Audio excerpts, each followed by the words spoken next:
I'm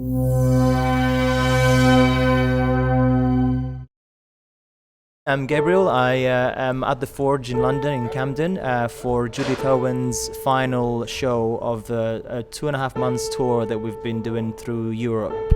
We've just finished sound check. The piano's being tuned. Apologies for the noise you can hear in the background.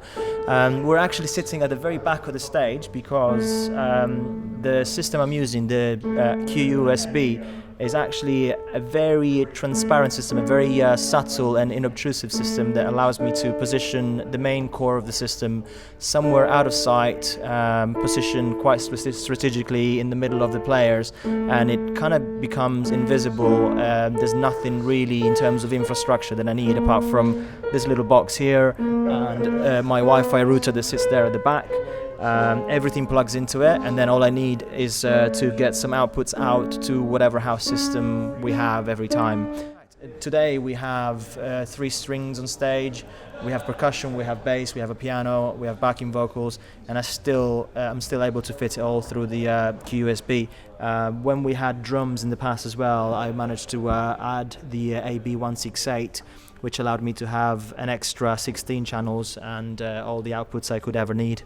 The great thing that I am able to do with this system, because it's iPad driven, is that I can move around a lot and I can get right close to this performers on stage, go and check their monitor mixes, go make sure that they're happy. This is a tour where the level of performers on stage is really outstanding. We have people like Leland Sklar who really deserve a lot of attention, so having an iPad allows me to get up on stage and get real close to them, make them feel the attention, and make them understand that I'm really focusing on what I'm doing for them.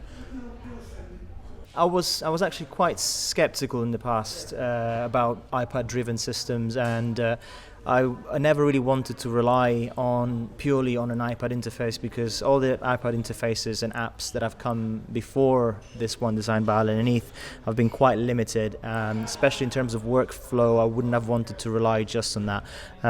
The way the iPad interface is designed allows me to do a lot of really useful stuff. I can do a lot of EQ, a lot of effects. It's a very powerful system. As I said, it can go up to 32 channels, 8 groups. It handles 10 mix buses.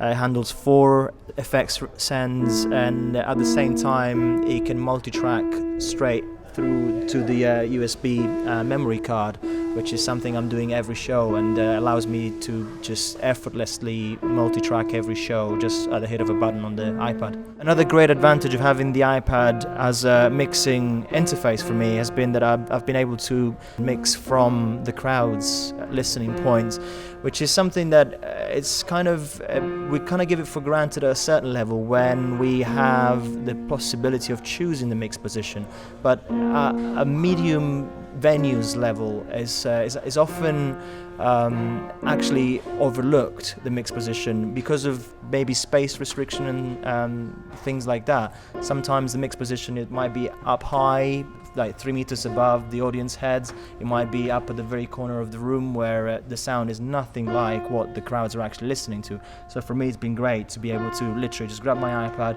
go and sit in with the crowds and listen to the mix that I'm making from the crowd's perspective.